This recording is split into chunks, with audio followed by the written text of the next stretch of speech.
Good morning everyone. Good morning सबको, good morning. तो हम लोग पॉलिटिकल साइंस पढ़ रहे थे और पॉलिटिकल साइंस में हम लोगों ने क्या पढ़ लिया था? पॉलिटिकल साइंस में हम लोगों ने पार्ट वन पढ़ लिया था ना, पार्ट वन हम लोगों ने पढ़ लिया था। पार्ट वन में क्या था? तो पार्ट वन में संघ और राज के बारे में था। संघ व राज, पार्ट वन हम लोगों ने पढ़ लिया था। इसमें संघ और राज के बारे में था और हमने बता भी दिया था। इसी में था यूनियन, फेडरल, कॉन्फेडरल। तो फेडरल मतलब कि ऐसे कंट्री जो किसी एक समझौते के तहत आपस में एक दूसरे के राज्य को जोड़ें, उसे फेडरल कहते हैं। और यूनियन मतलब कि समझौते के तहत नहीं जुड़े, वो जुड़े हैं, वो हमेशा रहेंगे। फेडरल में क्या था? फेडरल में जो स्टेट थे वो जब चाहे तब निकल सकते थे अपने मन से, क्योंकि वो एक समझौते के तहत जुड़े थे।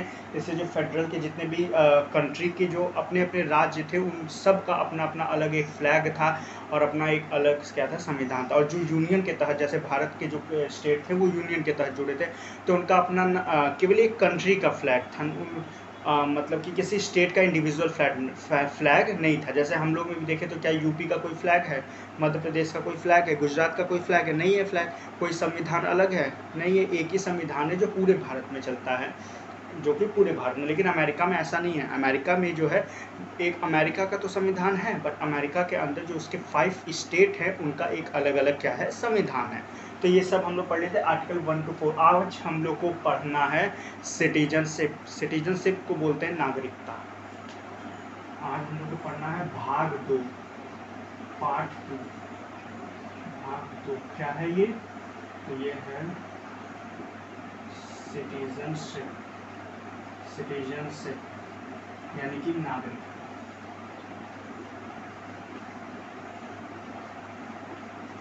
देखिए, अगर आप लोग किसी भी कंट्री में ऐसे नॉर्मली देखेंगे तो वहाँ पे 3 तरह के लोग आपको मिलेंगे। अगर आप किसी कंट्री में नॉर्मली देखेंगे तो 3 तरह के लोग आपको मिलेंगे। पहले person, second citizen and the third one is minority, अल्पसंख्यक। ठीक है। जैसे अगर आप हम लोग कंट्री की बात करें तो अपने भारत को ही लेते हैं एग्जाम्पल में। अगर हम लोग भारत की बात करें तो हम लोग भारत में देखेंगे तो भारत में 3 तरह के लोग पाए जाएंगे। भारत में 3 तरह के लोग देखने को मिलेंगे। पहले पर्सन, मतलब कि पर्सन मतलब कि व्यक्ति, जो व्यक्ति भारत का नहीं है लेकिन भारत में घूमने आया, एज ए टूरिस्ट आया है, जो भी काम के लिए आया, बट उसके पास भारत की नागरिकता नहीं है, तो उसे हम लोग क्या कहेंगे, पर्सन। सेकंड होता है सिटीजन।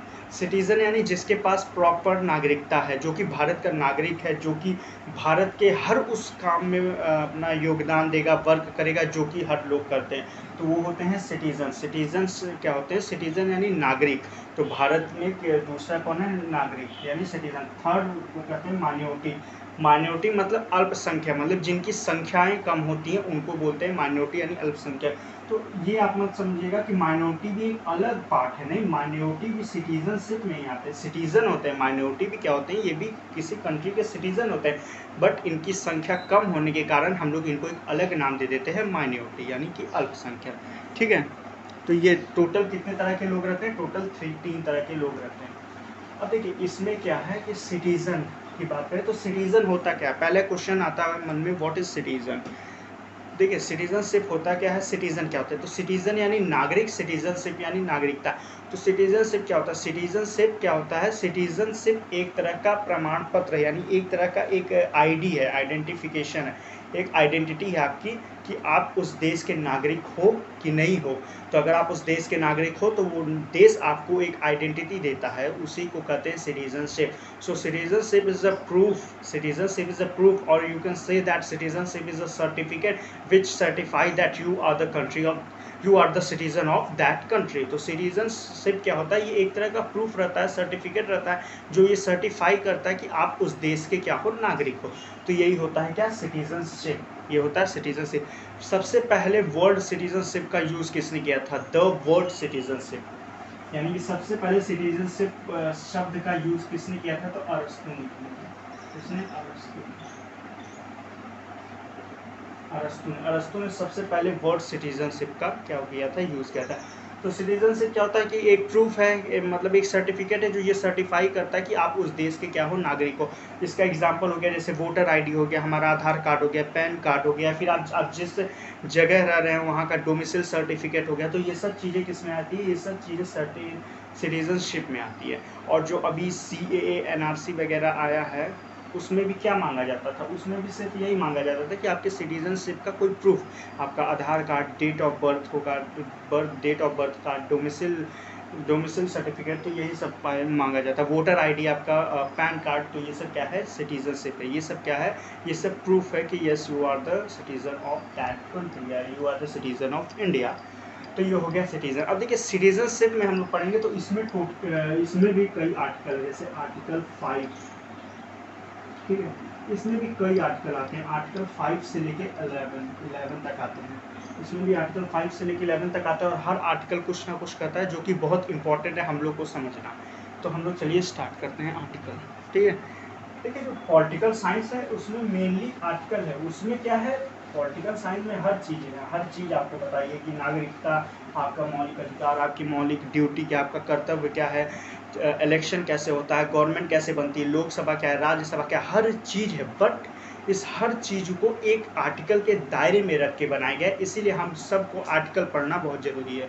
क्योंकि क्वेश्चन जो है आपसे डायरेक्टली नहीं पूछेंगे ना कि ये बताओ, आपको आर्टिकल के बेस पे पूछेंगे कि लोकसभा का आर्टिकल, लोकसभा कौन से आर्टिकल में है, तो आप बताएंगे 80 में। राज्यसभा किस आर्टिकल में है, तो 80 में राज्यसभा है, 81 में लोकसभा है। संसद की चर्चा किस आर्टिकल में, तो 79 में संसद की चर्चा। तो ये सब आपको बताना पड़ेगा। तो अब राष्ट्रपति महाभियोग लगा देता है, इम्पीचमेंट, राष्ट्रपति इम्पीचमेंट लगाते हैं, महाभियोग लगाते हैं, तो उसकी चर्चा किस में, आर्टिकल 61 में। तो आपको आर्टिकल भी याद करना बहुत ही ज़रूरी है, इम्पॉर्टेंट है, बिना आर्टिकल के कुछ नहीं है। तो आते हैं आर्टिकल 5, सबसे पहले बात करते हैं आर्टिकल 5। आर्टिकल 5 क्या कहता है, आर्टिकल 5 कहता है सिटीजनशिप के बारे में बताता है। आर्टिकल 5 कहता है कि हम आपको नागरिकता देंगे। आर्टिकल 5 कहता है हम आपको नागरिकता देंगे, मतलब हम आपको सिटीजनशिप देंगे। अब सिटीजनशिप हम लोग को किस किस तरीके से मिल सकता है, तो उसकी चर्चा है आर्टिकल 5 में। आर्टिकल 5 कहता है हम आपको सिटीजन देंगे, आपको सिटीजनशिप देंगे, आपको नागरिकता देंगे, लेकिन किस किस आधार पर देंगे। तो सबसे पहले आता है बाय बर्थ, यानी कि जन्म के आधार पे मिलेगा। सेकंड, अगर आपके वंश के आधार पे, अगर आपकी मम्मी या पापा, अगर आपके फादर या मदर, अगर आपके फादर या मदर 1950 से पहले, 1915 के बाद, 1915 के बाद अगर भारत में रह रहे हैं, भारत में जन्मे हैं, तो आपको नागरिकता मिल जाएगी। ये ऑब्वियस सी बात है। अगर आपके मम्मी पापा अगर 1950 के बाद भारत में जन्मे हैं तो आपको नागरिकता मिल जाएगी। तीसरा ये भी कहता है कि अगर 1947 यानी देश आज़ाद होने से 5 साल पहले, 1947 से 5 साल पहले, अगर से 5 साल पहले से अगर आप रह रहे हैं,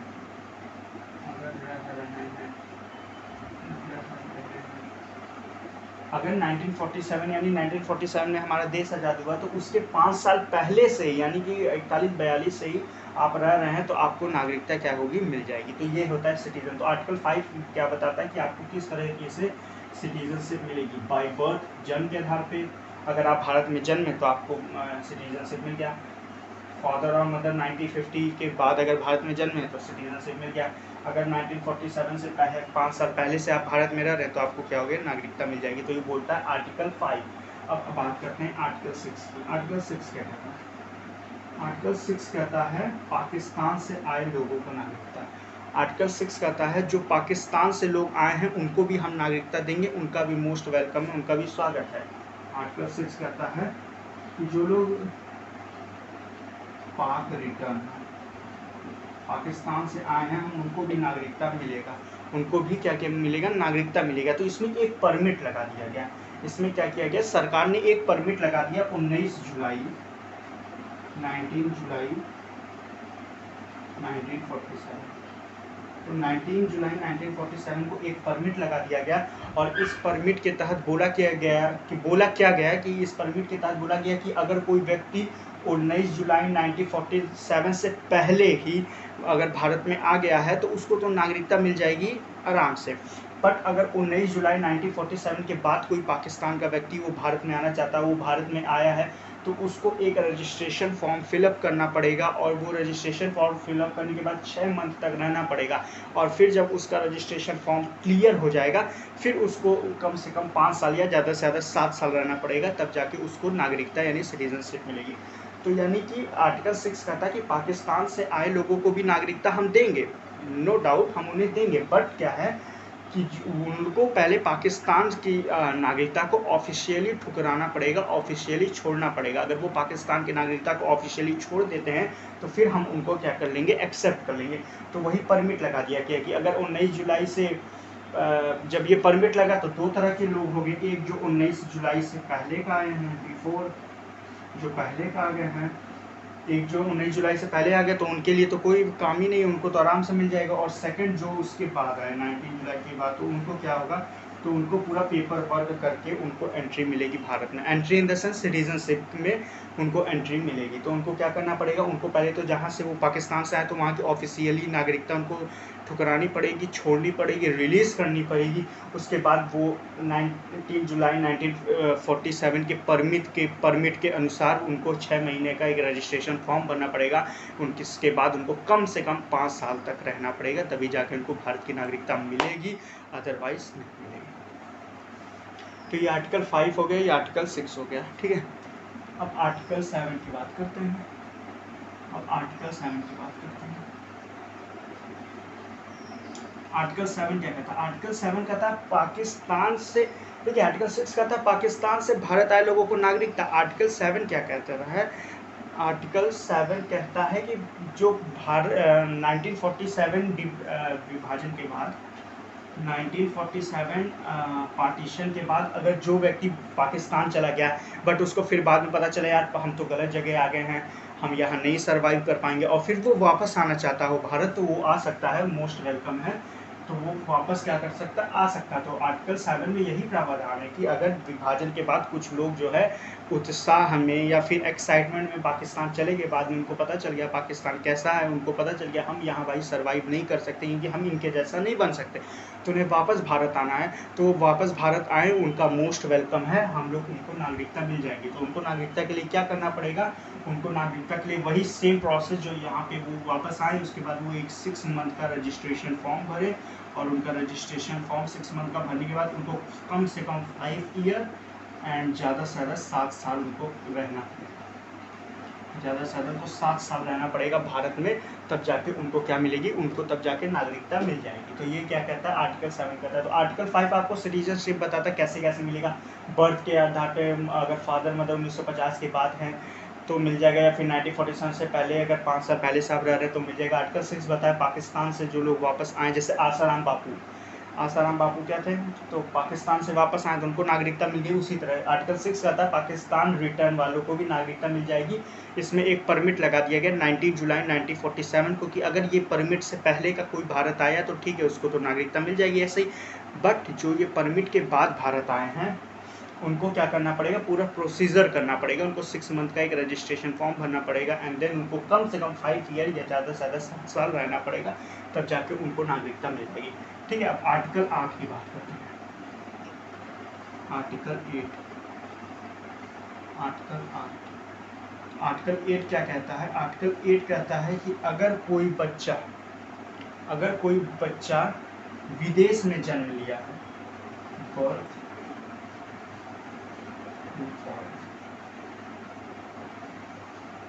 ठीक है, अगर कोई बच्चा विदेश यानी कि बाहर जन्म लिया बट उसके जो मदर है और उसके फादर है वो भारत के हैं, तो उसको नागरिकता मिल जाएगी। ये आर्टिकल 8 कहता है। तो आर्टिकल 8 क्या बताता है? आर्टिकल 8 बताता है कि अगर कोई बच्चा है, आर्टिकल 8 क्या बता रहा है कि अगर कोई बच्चा है वो भारत के बाहर जन्मा है, बट जैसे कि भारत के बाहर जन्मा कहीं भी, लंदन, न्यूयॉर्क, पेरिस, कहीं भी जन्मा है, लेकिन अगर उसके मम्मी और उसके पापा यानी उसके फादर और उसके मदर क्या हैं, वो भारतीय हैं, तो उनके बच्चे को भी अपने आप नागरिकता मिल जाएगी। ये अच्छा, ये आपको कुछ लग रहा है ये किस चीज़ से कनेक्ट है? ये डायरेक्टली कनेक्ट है इससे, वंश के आधार पे। ये डायरेक्टली आर्टिकल 8 किससे कनेक्ट है? 5 के ए से। बी सी की वंश के आधार पे। इसमें बोला ना कि अगर आपके मम्मी पापा 1950 के बाद भारत में जन्मे तो उनको नागरिकता मिलेगी, यानी वंश के आधार पे नागरिकता मिलेगी। तो आर्टिकल 8 भी तो वही कह रहा है ना कि वंश के आधार पे आपको नागरिकता मिल जाएगी। अगर आपका बच्चा कहीं भी जन्मा हो, डजंट मैटर, अगर आप भारत के नागरिक हो तो उसको भी नागरिकता मिलेगी। तो ये क्या कहता है, आर्टिकल 8 कहता है। ये क्या कहता है, आर्टिकल 8 ये कहता है। तो इतना समझ में आ रहा है ना। आर्टिकल 5, 6, 7, 8। अब आर्टिकल 9,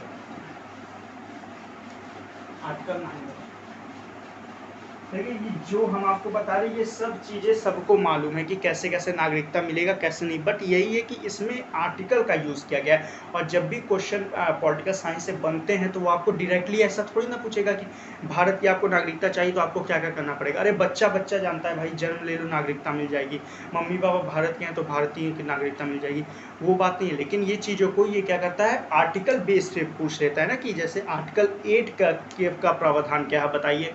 तब आप ऐसे कहेंगे 8 क्या, आर्टिकल 8 ये क्या बोलता है। जबकि आपको पता है कि अगर कोई व्यक्ति है, अगर उसका बच्चा बाहर जन्मा है लेकिन उसके माँ बाप भारत के नागरिक है तो वो भी भारत का नागरिक हो जाएगा। ये आपको मालूम है, बट आपको ये क्या मालूम है, बट आपको ये आर्टिकल वाइज नहीं मालूम है। तो क्वेश्चन पॉलिटिकल साइंस में आर्टिकल वाइज पूछे जाते हैं।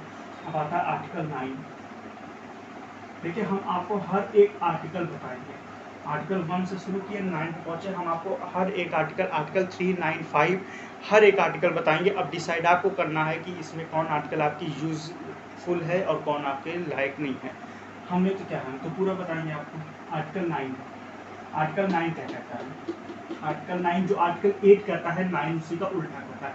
आर्टिकल 9 कहता है कि अगर फादर और मदर इंडियन है, ठीक है, अगर फादर और मदर इंडियन है बट इनका जो बेटा है या बेटी है, इनका जो बच्चा है, जो इनका चाइल्ड है, वो किसी दूसरा जो है कंट्री का, किसी दूसरे कंट्री का क्या हो गया, नागरिकता अडॉप्ट कर लिया। अगर कोई फादर है कोई मदर है वो इंडियन है बट उनका जो बच्चा है वो किसी दूसरे कंट्री का जो है नागरिकता अडॉप्ट कर लेता है, ले लेता है, तो उसकी नागरिकता जो भारत की नागरिकता उससे छीन ली जाएगी, यानी कि भारत की नागरिकता उसको नहीं दी जाएगी। तो आप यहाँ नहीं कर सकते कि अरे यहाँ तो वंश के आधार पे तो मिलना चाहिए क्योंकि इसके मम्मी पापा तो इंडियन है। तो भाई का मम्मी पापा इंडियन है, ठीक है, हम आपको वंश के आधार पे नागरिकता देंगे, बट यहाँ पे अगर आपका बच्चा खुद ही किसी दूसरे कंट्री की नागरिकता अपना लिया है तो फिर हम आपको नागरिकता देने में असमर्थ हैं, हम हेल्पलेस है, हम क्या कर सकते हैं, आपकी कोई मदद नहीं कर सकते, आपको कोई नागरिकता नहीं दे सकते। तो आर्टिकल 9 यही कहता है। आर्टिकल देखिए, आर्टिकल 8 क्या कहता है, आर्टिकल 8 कहता है अगर आपके मम्मी पापा भारत के, आप बाहर जन्म लिए हैं तो आप भारत के नागरिक। ये बोलता है अगर आपके मम्मी पापा भारत के, आप भारत में जन्म भी लिए लेकिन अगर आप दूसरे देश की नागरिकता अपना कर देंगे तो हम आपको अपनी भारत की नागरिकता नहीं देंगे, क्योंकि हमारा जो भारत का नागरिकता है वो एकहरी नागरिकता है, यानी एकल नागरिकता है, एकल सिटीजनशिप है, वो दो नागरिकता लेके हम लोग नहीं चल सकते। तो एक ही नागरिकता लेना, या तो भारत का लो, अगर बाहर का लियो तो तुम्हें भारत की नागरिकता छोड़ना पड़ेगा। यह आर्टिकल 9 कहता है। अब आर्टिकल 10, आर्टिकल 10 क्या कहता है, देखिए आर्टिकल 10 क्या कहता है। आर्टिकल 10 मतलब आपको एक गारंटी देता है कि आपकी नागरिकता आपसे कोई नहीं छीनेगा। आर्टिकल 10 क्या कहता है, तो आर्टिकल 10 आपको सुनिश्चित कराता है, आपको एक गारंटी देता है कि आपकी नागरिकता को कोई नहीं छीनेगा। बट इसमें कुछ और ऐड किया गया है, आपकी नागरिकता को कोई नहीं छीनेगा बट आपकी नागरिकता को छीन सकते हैं अगर आप कोई भी काम एंटी इंडिया करें। एंटी इंडिया, अगर आप कोई भी काम एंटी इंडिया करते हैं तो आपकी नागरिकता छीन ली जाएगी। फॉर एग्जांपल जैसे अब इंडिया का कहीं किसी से लड़ाई हो रहा है, जैसे पाकिस्तान या चाइना वाले आक्रमण कर दिए। अब क्या हो रही है कि जब देश में जो है राष्ट्रपति शासन लग गया, आक्रमण हुआ, बाहरी आक्रमण, तो देश में राष्ट्रपति शासन लग गया आर्टिकल 352 के तहत।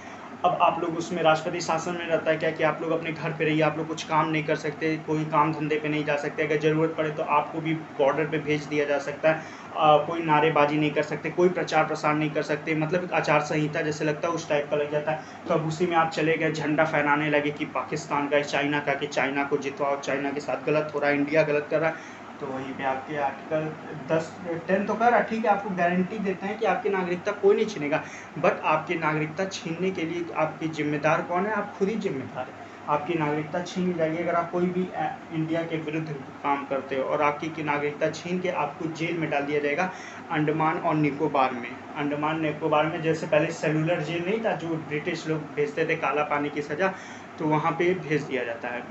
मिडिल अंडमान में जेल है, मिडिल अंडमान में आपको भेज दिया जाता है, वहाँ आपको रखा जाएगा। और जब आपकी 10 साल 20 साल जो भी आपको सज़ा मिलेगी, आपकी सज़ा माफ़ होने के बाद फिर आपको क्या कर दिया जाएगा, छोड़ दिया जाएगा। छोड़ दिया जाएगा मतलब फिर आप भारत में रहेंगे, एज अ पर्सन रह सकते हैं, आपको भारत की नागरिकता नहीं मिलेगी, सिटीजनशिप नहीं मिलेगा, आपको भारत से के हर उस सुख और सुविधा से वंचित कर दिया जाएगा जिसको बाकी के भारत के सिटीजन लोग क्या करते हैं, लेते हैं, ग्रहण करते हैं। तो ये है आर्टिकल 10, यह है आर्टिकल 10 की आर्टिकल 10 आपको गारंटी दे रहा है आपकी नागरिकता कोई नहीं छीनेगा। बट आर्टिकल 10 ये भी आपको बोलता है कि देखो भाई, अब तुम्हारी नागरिकता कोई नहीं छीनेगा, लेकिन तुम्हारी नागरिकता अगर छिनाती है तो उसके जिम्मेदार तुम खुद हो।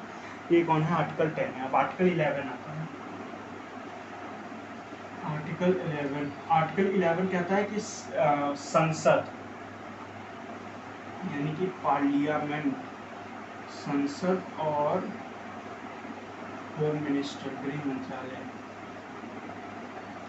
ये दोनों लोगों के पास, संसद और क्या है, होम मिनिस्टर, तो यानी संसद और होम मिनिस्टर ये दोनों लोगों के पास पावर है कि ये आपकी नागरिकता में संशोधन कर सकते हैं। बट ये भी आपकी नागरिकता छीनेंगे नहीं, ये आपकी नागरिकता में संशोधन कर सकते हैं, यानी कि पॉजिटिव डिस्क्रिमिनेशन वे में अमेंडमेंट कर सकते हैं। ये आपकी नागरिकता में, या आपकी नागरिकता को और मतलब कि अमेंडमेंट करके और अच्छा सुधार कर सकते हैं, लेकिन आपकी नागरिकता छीन नहीं सकते हैं। तो आपकी नागरिकता को सुधार करना, अमेंडमेंट करना, या जो भी नागरिकता में अमेंडमेंट होती है वो सब चीज़ें कौन कर सकता है, पार्लियामेंट, होम मिनिस्टर। जैसे अभी सिटीजनशिप देखेंगे तो अभी नया अमेंडमेंट जो CAA NRC हुआ वो कौन किया, तो ये पार्लियामेंट और होम मिनिस्टर, इन्हीं के पास पावर, ये भी यही कर सकते हैं। प्रधानमंत्री के पास पावर नहीं रहता कि वो आपके सिटीजनशिप के साथ कोई भी छेड़छाड़ करे। तो ये है सिटीजनशिप, ये क्या है, ये टोटल सिटीजनशिप है आर्टिकल 5 से 11। देखिए एक बार फिर से क्या कहते हैं, डायरेक्ट तेजी से रिवाइज करते हैं। आर्टिकल 5 क्या करता है कि आपको बताता है कि आपको सिटीजनशिप कैसे कैसे मिल सकता है, बर्थ के आधार पे, वंश के आधार पे, और अगर आप 1947 से 5 साल पहले रह रहे हैं तो आपको मिलेगा। आर्टिकल 7 कहता है पाकिस्तान से आए लोगों को नागरिकता। आर्टिकल 8 बोलता है हिंदुस्तान से जो पाकिस्तान जाके वापस आए उनको नागरिकता। आर्टिकल 8 क्या कहता है, आर्टिकल 8 कहता है कि अगर आप भारत में अगर आपके मम्मी पापा भारतीय बट आप कहीं बाहर जन्मे तो आपको नागरिकता मिलेगी। आर्टिकल 9 क्या कहता है, आर्टिकल 9 कहता है अगर आपके मम्मी पापा भारत में, आप भारत में जन्मे हैं बट आपने किसी दूसरे देश की नागरिकता को अपना लिया तो आपको अपनी भारत की नागरिकता छोड़नी पड़ेगी। आर्टिकल 10 क्या बोलता है, आर्टिकल 10 आपको सुनिश्चित करता है, आपको कॉन्फिडेंस दिलाता है, आपको क्या कहता है, गारंटी दिलाता है कि आपकी नागरिकता आपसे कोई नहीं छीन सकता, आपको हर एक सुख सुविधाएं मिलेंगी जो हर एक नागरिक को मिलती है। बट आर्टिकल 10 में ये भी कहता है कि अगर आप कोई ऐसा काम है जो एंटी इंडिया के रूप में करते हैं, मतलब कि अगर आप कोई इंडिया के विरुद्ध में काम करते हैं, इंडिया के विरुद्ध में भाषण देते हैं या जो भी करते हैं, तो आपकी नागरिकता को क्या किया जाएगा, छीन लिया जाएगा। ये आर्टिकल 10 कहता है। आर्टिकल 11 क्या कहता है, आर्टिकल 11 कहता है कि जो हमारा सिटीजनशिप है, जो हमारी नागरिकता, उसमें अमेंडमेंट हो सकता है, यानी कि संशोधन हो सकता है। ये कौन कर सकता है, तो ये कर सकते हैं पार्लियामेंट और होम मिनिस्टर के लोग ये चीज़ कर सकते हैं, बाकी कोई नहीं कर सकता। ये लोग भी कर सकते हैं पॉजिटिव डिस्क्रिमिनेशन, ये थोड़ी ना कि ये लोग ये ऐसा नहीं है कि नागरिकता हटा दें या फिर कह दें कि जो इस जगह पे जो कम लोग हैं उनको नागरिकता नहीं मिलेगी, ज़्यादा लोगों को मिलेगी, ऐसा कुछ नहीं कर सकते। ये बस चेंज कर सकते हैं, तो पॉजिटिव डिस्क्रिमिनेशन मतलब एक पॉजिटिव थिंकिंग के साथ ये चेंज कर सकते हैं। तो ये रहा आर्टिकल मतलब सिटीजनशिप आर्टिकल 5 से 11। तो आज आपका सिटीजनशिप ख़त्म हो गया है। अभी थोड़ा सा इसमें एक टॉपिक पता अभी बचा है जिस जो है 1955 में जो सिटीजनशिप अधिनियम आया था। तो कैसे कैसे 1955 में क्या हुआ था, नागरिकता अधिनियम आया था, नागरिकता संशोधन अधिनियम आया था। तो 1955 में आया, फिर उसका पहला संशोधन यानी अमेंडमेंट हुआ 1986 में, फिर 1992 में, फिर 2003 में, फिर 2005 में, एंड फिर उसके बाद अभी 2019 में जो CAA NRC आ गया। तो ये क्या था, सिटीजनशिप अमेंडमेंट एक्ट और 1955, ये क्या था, इसको हम लोग कवर करेंगे नेक्स्ट क्लास में। तब तक आप लोग इसको पढ़ते रहिए और रिवाइज करिए। हम लोग मिलते हैं कल नेक्स्ट क्लास में एक नए टॉपिक के साथ जिसका नाम है सिटीजनशिप अमेंडमेंट एक्ट 1955।